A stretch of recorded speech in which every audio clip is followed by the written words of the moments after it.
Wrestling fans, what's going on, man? It's Black Couch Booking here with a brand new video. If you're new to the channel, please like, comment, subscribe. And if you're old to the channel, Couch Crew, you already know the vibes. I got Chrissy Talks Wrestling back in the building. Chrissy, say what's up to the people. What's up, YouTube fam? It's your girl, Chrissy. Yes, indeed. Y'all make sure y'all subscribe to her YouTube channel and make sure y'all follow her on Instagram. This week we got a busy weekend. We got SummerSlam night one, night two. Indeed.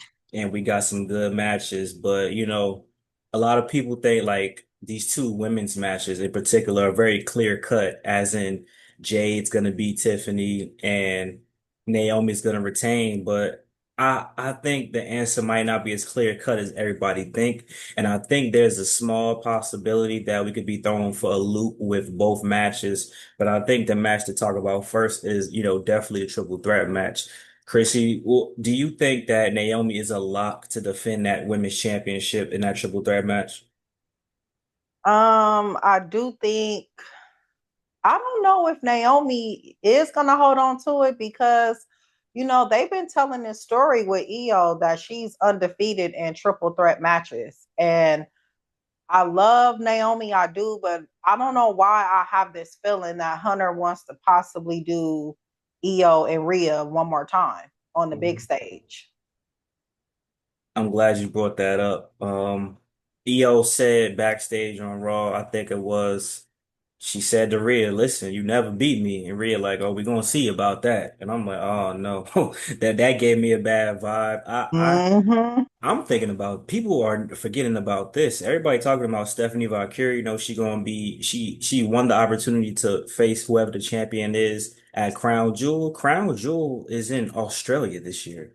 It's not in Saudi. It's in Australia. There's Yeah. nothing in my mind that would have me thinking that Rhea Ripley is not going to be a major part of that card. She is like the most famous Australian person in WWE right now. So I like, well, what do you think the scenario is with that coming up in October? So that's only a few months from now. Man, I forgot all about Clash in Paris. I mean, Australia, Hmm. Paris, Nah, right? nah, it's in Australia. It's It's in it's Australia. Crown Jewel, but it's gonna be in Perth. Um, I mean, Rhea could walk in being champion, but having her win it in her hometown, I think would be a lot more special for her. Mm. But is Naomi and Rhea the money match, or is it Io and Rhea? Rhea finally beating Io in her backyard. But But that's the thing. So now that you brought up a whole nother scenario, does Rhea even go after the Women's World Championship? Because supposedly a draft is happening after SummerSlam. So imagine this even more so. Let's say Naomi or Io does win. Rhea loses, gets drafted to SmackDown because Stephanie Valkyrie does have the championship match. It's locked for sure. No, I don't Mhm. know if it's, I think hers might be Clash. It's one of whatever the case may be.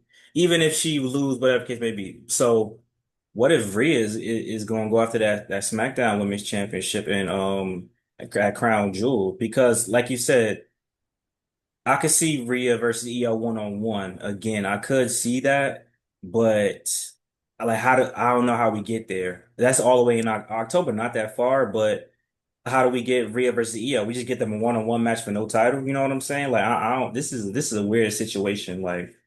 What's in between? So we got SummerSlam in August. What's in September? It's a good question. Let me see. Really, September. Because I know we should have Survivor Series in November, like always.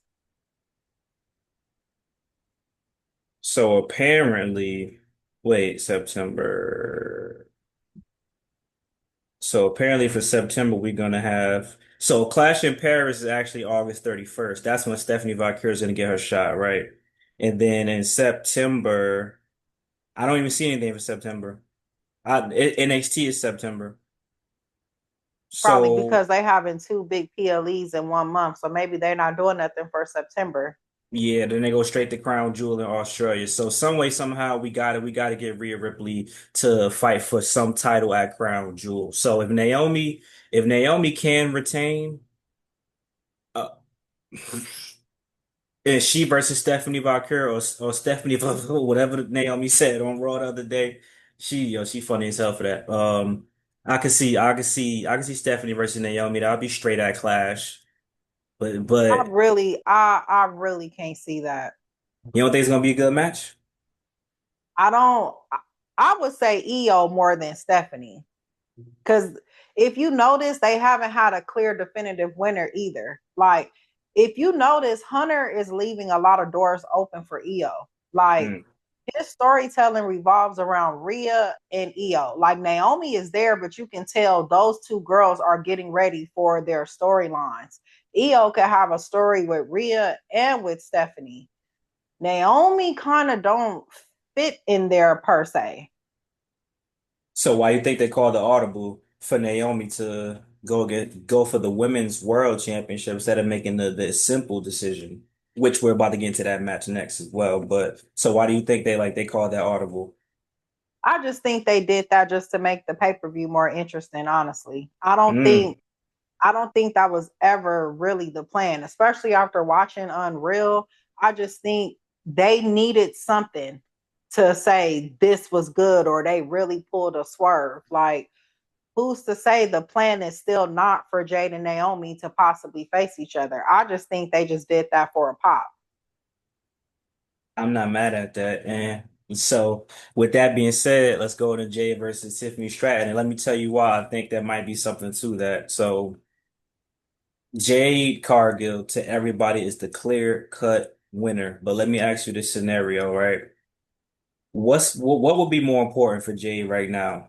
Just winning the Women's World Championship and having a mid to decent run, or would it be a bigger deal to just go into a feud with Bianca Belair one-on-one? Like, what do you think would be more beneficial for her career? I think it would be beneficial for her to go into a feud with Jade.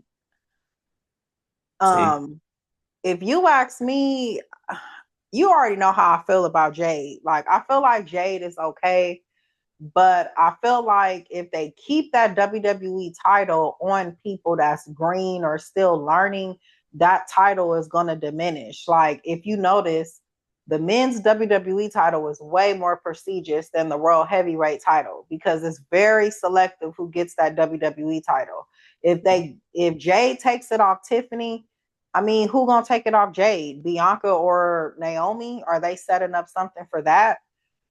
It would be better for her to feud with Bianca. I think the chase for Jade would be better for her than actually getting a title right now. And that's exactly why I thought I was thinking about that today. I'm like, yo, people really think it's a lot that Jade Cargill win. First things first, the King and Queen of the Ring last year won. Both of them won. They're not doing that again this year. So one of them is gonna lose, or both of them is gonna lose. Both of them not Right. winning. So low key. The John Cena story, they can do whatever they want with the John Cena story. I could see a scenario where Cody win and Jade lose, or Jade win and Cody lose. That's the only way I could see it. And if they both lose, the only way I can see Jade Cargill losing is if for some reason Bianca Belair calls it interference. Because at the end of the day, I do want to get the belt off of Tiffany Stratton, and I personally like Jade Cargill, but I don't think she's an extremely better option as far as in ring specifically. The aura, the presentation, the star power, yes, I would rather have Jade any day of the week, but they gotta let her do what she did at AEW. You know, she's an AKA. She came out with the AKA dance and she had these extravagant entrances. You know, she dressed up like Storm, like Jade from Mortal Kombat. She gotta bring all that type of stuff back, but that is all it would be until they find the perfect dance partner. She gotta have everything perfect for her as far as matches. Her best matches to me, Naomi's of the world, the Nia Jax's of the world, all either someone who's super athletic like a Naomi, but not super fast like an EO, or they gotta be a big person. Like I think her and Piper Niven would have banger matches, low key. For something in my mind thinks that, and like Bianca Belair. Got to be somebody that's matching her. Her and Rhea will probably have, and Charlotte will have good matches too. But she cannot wrestle the fucking Alexa Blisses and the Roxannes and all, and the Io Skies and the Kairi Sane. She can't. And those are the most people who are going to get the opportunity. So low Mhm. key, people are going to get mad at me for saying this. I think Tiffany should hold that bitch low key and lose it. She could lose it to Jade eventually if that's the case, but low key, I think she should lose to somebody else. And then I think Jade and Bianca should just have their own thing, and you got to stretch that bitch to WrestleMania or some or what's big besides WrestleMania? We about to pass SummerSlam, so I don't know what else, but you might have to stretch that bitch to WrestleMania. I ain't gonna lie. Well, you got Elimination Chamber. They kind of do title changes at Chamber too. Yeah. Or you could have they could either one cost one in the Royal Rumble, then one cost the other in Elimination Chamber. Like Bianca looked like she about to win, Jay cost her, Jay get eliminated, then Elimination Chamber, Jay about to win, and then instead of how Jay came out and took out Naomi, Bianca come out and took out Jay. And then you let the fans decide who's a heel, who's a face, and you go with it and call that audible like what happened with Charlotte Flair. But yo, I don't think Jade Cargill a lot to win. Do I think she should win? Yeah, yeah, but I wouldn't be mad if Tiffany retained only because I know that they have somebody in mind who could take the belt off of her and it would make sense besides a Jade Cargill. You know what I'm saying? Shit, maybe if Bianca Belair takes the belt and then Jade get jealous. You never know. They could do whatever they want to do. Tiffany could just be, on the mid card and do some shit. I agree. Like I don't know. Like people think this shit is clear cut. Expect that triple threat match especially got me thinking very different because they even more so like they're not even focusing on Naomi, Rhea, and Io. They focusing on Io and Rhea, and then they focusing on Naomi and Stephanie Valkyrie from what I've been noticing. So I'm like, how y'all gonna get off of that in this triple threat match? Naomi will have to win to go against Stephanie at Clash in Paris, and then you will have to run back Io and Rhea just in a one-on-one just to see finally if Rhea could beat Io Sky, which is probably what they're gonna do at Crown Jewel if we're gonna keep it a stack. I do think Rhea and Io is the crown jewel match, but I still don't see it for Stephanie and Naomi. I would maybe say Io more than Stephanie, like to give Io some ammunition going into her match against Rhea at Crown Jewel. I could see that possibly happening. I try to look at stuff from like a booking perspective, like you know how Hunter says, like, okay, this is the match, so then we work backwards, like we have to lead up to that specific match. And I think they're spending a lot of time on, Rhea and Io more than anybody. I just think Stephanie and Naomi just had that segment on Raw. I don't think it's like, anything super big. I think the matches is Io and Stephanie, and then we make our way to Io and Rhea. I just think Naomi, I think she's a transitional champion. I can't even believe I'm saying that, but I do think she's a transitional champion. So you think Stephanie beats her for it? Because Stephanie's locked. Like she won the Battle Royal Evolution, so she definitely getting that shot, that Clash in Paris. So if Naomi walk out of this unscathed and she win, you think, damn, that would be a crazy scenario. I don't think Naomi, in my opinion, I'm gonna say this now. This is my prediction. I think Io will win only Oh, because they are going with Io is undefeated in triple threat matches. She has not been defeated. So gee, Naomi is going to be the one to finally break her record. I just don't see it. It's going to be Io and Stephanie. damn, you think she gonna win that shit back? I think so. I mean, what you think? I Why think would they make that so much of a thing to let people know that Io is undefeated in triple threat matches?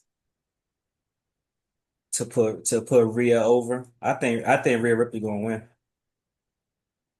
I think Rhea Ripley gonna win because then they could justify because remember when Stephanie first debuted on Raw, her and Rhea had a little like stare down backstage, and I was like, oh, that's definitely gonna come up eventually. They ain't do that shit for no reason.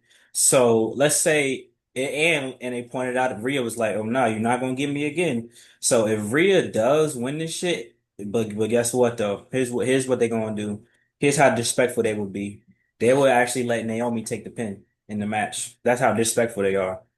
Because then Io got to pull some bullshit like, well, yeah, you won a triple threat, but you still didn't beat me. You still ain't pinned me. Then she like, all right, I'll see you in Crown Jewel after I take care of Stephanie Valkyrie. Rhea beat Stephanie Valkyrie, then Rhea just go on another tirade for real. I could see that.